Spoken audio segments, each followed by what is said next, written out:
Okay, let's start this off with a quick history lesson. Are you ready, Jersey guy? Okay, shoot. What do you have for me? Surprise, considering that they're in both.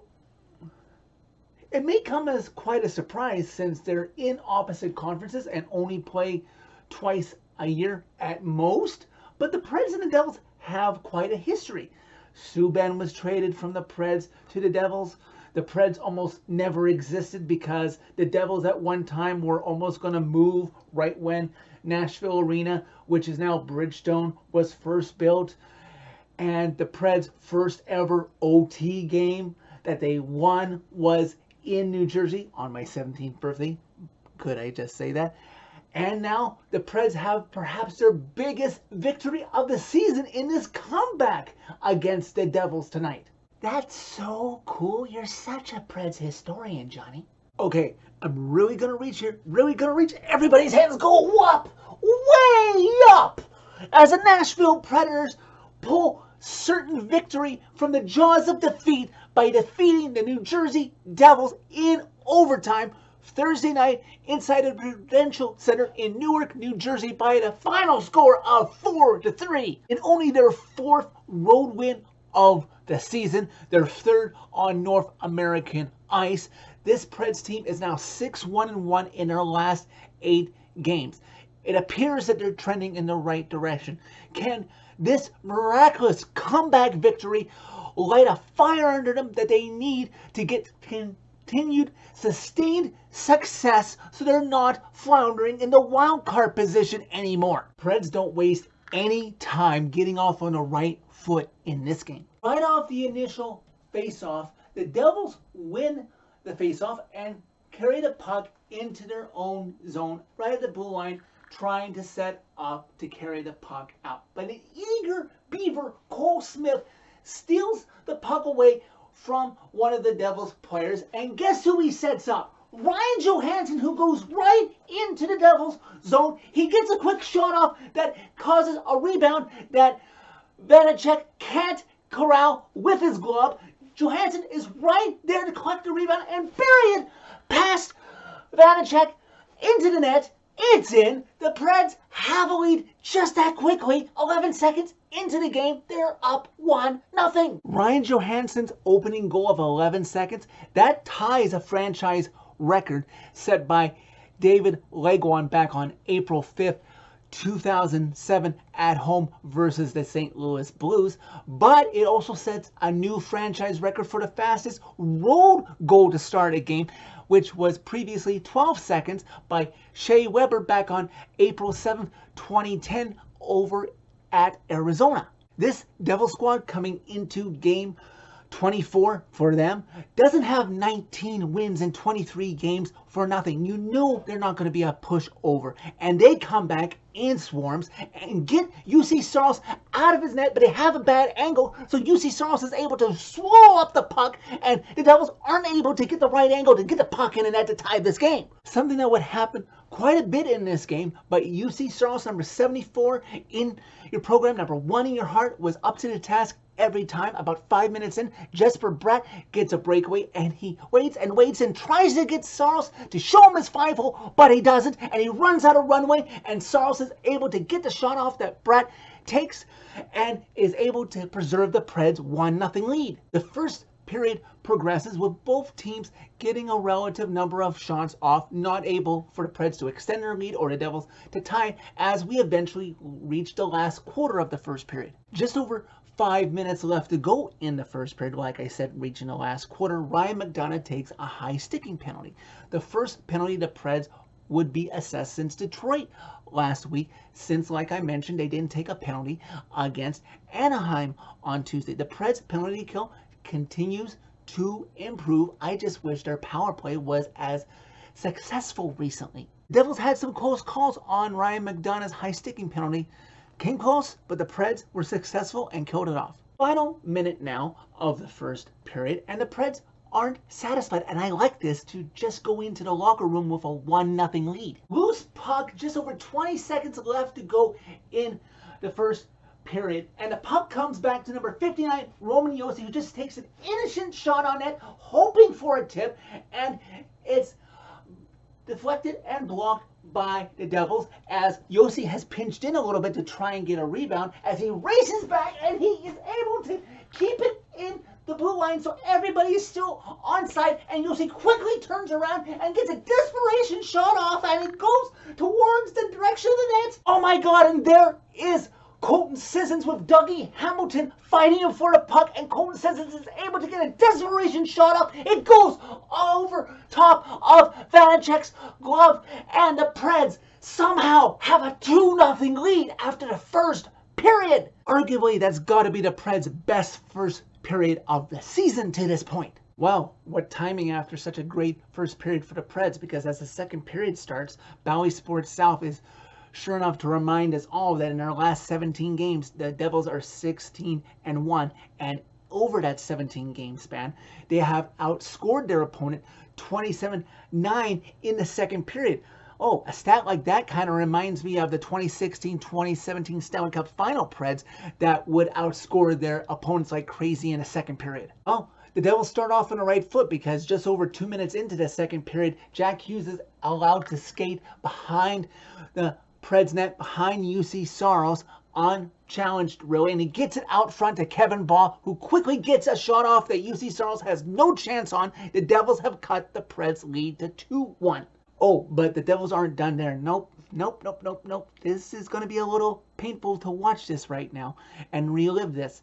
But 33 seconds after that, during that time, Phil Forsberg had taken a tripping penalty, putting the Devils on the power play, and Jesper Bratt ties this game at 2. Remember just a few moments ago when I was saying that the Devils would outscore their problems, especially in the second period, and make up for lost time of what happened in the first? Well, it continues. Because after Cody Glass is unable to restore the Preds lead, the Devils come right back. Dante Fabro has to take a hooking call to prevent a breakaway for the Devils, and on the ensuing power play for the Devils come all the way back down 2-0 to take a 3-2 lead. Alexander Holtz gives the Devils that 3-2 lead. Well, that 2-0 lead on the road against a star-studded league-leading Devils team, that was nice while it lasted about 5 minutes ago. I think a bit of us deep down all knew that as soon as the Devils made it 2-1 that they were going to come all the way back. And they did. They scored 3 unanswered goals. But to their credit, and without using a timeout, the Preds didn't allow another goal right after that. So psychologically, something clicked. But in the meanwhile, in the moment when they blew that 2-0 lead to allow 3 goals in succession so quickly, part of me that I suffered from PTSD remembering the great lead they had in Game 3 in a 2018 second-round series against Winnipeg, and then melted down in the second period and proceeded to lose that game. Like I said, the Preds somehow stopped the bleeding, but the second period progresses and the Devils don't extend their lead, but the Preds can't find it within themselves to tie this game back up. Preds' best chance in that second period probably comes with about 3.5 minutes left to go in the middle frame. Preds odd man rush, a toe drag by Mikael Granlund, and he's unable to beat Vanacek, but fortunately, that's not the last time we'd be hearing from Mikael Granlund, the granny man, in this game. Second period winds down, and the Preds proceeded to have one of the worst responses in a middle frame after having one of their best starts to a game this season. They're down 3-2 after 2. Preds don't have the energy they need to start the third period. That would come later, especially because this game was almost put out of reach early with a bad turnover by Roman Josi, and Dawson Mercer got a clean-cut breakaway on UC Saros, and he makes a save. How big is that save in retrospect after this game? About 6 minutes into the third period, Preds and Devils playing a pretty even game. Nobody able to take control of it, and Jankowski takes a call for tripping, and the Preds are really putting themselves behind the 8 ball when they're trying to tie it if they keep taking penalties. But fortunately for them, they kill it off. We've reached 10 minutes left to go in regulation now. Do the Preds have some sort of magic to pull this game out? It isn't looking like it, because with about 6 minutes left to go in regulation, the Preds get a power play, but it's Nico Hischier with the best chance, and he nearly puts the game away, but Saros robs him yet again. And here we go. Under 3 minutes left to go in regulation, and the ref blows the whistle on a delayed penalty, and the Preds are getting called for too many men on the ice. Are you kidding me right now? You're on the road, you're down a goal, trying to tie it to somehow get a victory, and you get too many men on the ice? This is benching management malpractice. 2:46 left to go in regulation, and you're going to be down a man. The Devils could try to attack and get a goal to go up 4-2, or they could just simply play keep away and really force your desperate hand when the penalty expires and you have well under 3/4 of a minute to try and tie it. Well, somebody in this Preds lineup must have said, a la Barney Stinson from How I Met Your Mother, challenge accepted. Preds would kill off the too many men on the ice penalty, and now time is ticking down, and we're up to 16 seconds, just 16 seconds left to go in regulation. Matt Duchene is allowed to, for some reason, he's not really challenged, able to carry the puck through a couple Devil defenders into the Devils' zone. And he gets the puck around the back of the Devils' net, and the puck comes back to the point to Vanecek's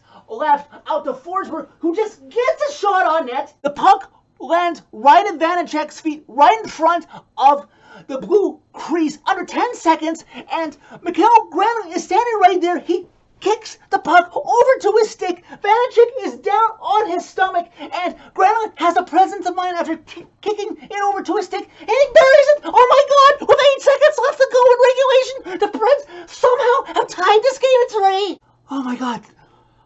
I was in total shock in real time when this happened. The Preds somehow tie it. The final seconds tick down to the third period, and we're off to overtime. In overtime, Devils win the initial faceoff and try to carry it into the Preds zone, but don't get very far before the Preds steal it. And just as they're about to hit the Devils' blue line, Ryan Johansson simply dumps the puck in, but this is where the fun begins. Devils goalie Vanecek plays the puck behind his net, and he tries to get it to his defenseman. But an eager, aggressive number 95, Matt Duchene, is like, not so fast, and he steals it. And shades of Kevin Klein scoring the go-ahead goal in Game 4 back in 2012 in Detroit. He gets not one, not two, but all 3 Devils players to focus on him as he plays keep away. Nope, I don't think so, Tim. I don't think so, Tim. I don't think so, Tim. Buying himself time, because guess who's in front of the Devils' net between the face-off circle, and Matt Duchene is able to get it over to him. The man who scored 11 seconds into the game, while he decides to score 33 seconds into overtime, falling to one knee, he beats Vanecek high, shoulder side, putting it away, putting this game to rest. The Preds pull victory from the jaws of defeat and win this game as Johansson gives a fist bump to the Prudential Center faithful. Preds win 4-3. Wow. I mean, holy cow, wow, wow, wow. In my 4th season of doing Pred fan reaction videos, I'm sure I've had an exciting comeback victory like this, but because of recency bias, the most previous one isn't coming to me right now. Give me a second, let me check hockeyreference.com to see when the last one was, much less on the road. Ah yes, February 4th, 2021, with the Preds in Florida. They were down 5-3 with just over 2 minutes left to go in regulation, and in a span of 1 minute and 9 seconds, they tied it on goals by Roman Josi and Matt Duchene before winning it in overtime on a goal by Philip Forsberg. Yes, I remember that game quite nicely right now. When tonight's second period meltdown occurred, I thought the Preds were done. D-O-N-E, done! But I guess compared to previous franchise meltdowns within games, regular season, or playoffs, 3 goals was enough, not 4, for the Preds to lure the Devils into a false sense of security and then strike at the last second, almost, in regulation, and then pull out the victory in overtime. When the Devils thought that they were home and cool late in regulation, thinking that they were going to get 2 points and that the Preds were going to get nothing, Granny snuck up there with 8 seconds left and said, yoink, I'll be taking that 1 point. And then in overtime, Ryan Johansson snuck up like Ryan Johansson likes to do in slow motion at times, not this time. And he steals away the 2nd point and leaves the Devils with the scraps of the overtime loss 1 point. The Preds showed me a lot of grit and hard work by getting this comeback victory against the best team in the league, the New Jersey Devils, Thursday night. But now, what does this Preds team have to show me against a pretty good New York Islanders team on no rest Friday night on the road? And then after 6 days off, can they still impress me and show me something against a recent Stanley Cup contender, Tampa Bay Lightning, next week in their barn? So that's it for this video. Thank you very much for watching. As always, hit like if you like this video. Click subscribe if you really like it. You can find my social media by clicking on the channel name. Tell all your friends about Redemption. And just when I think this team is going to push me over the edge to finally give up on them for the playoffs, they pull me back in.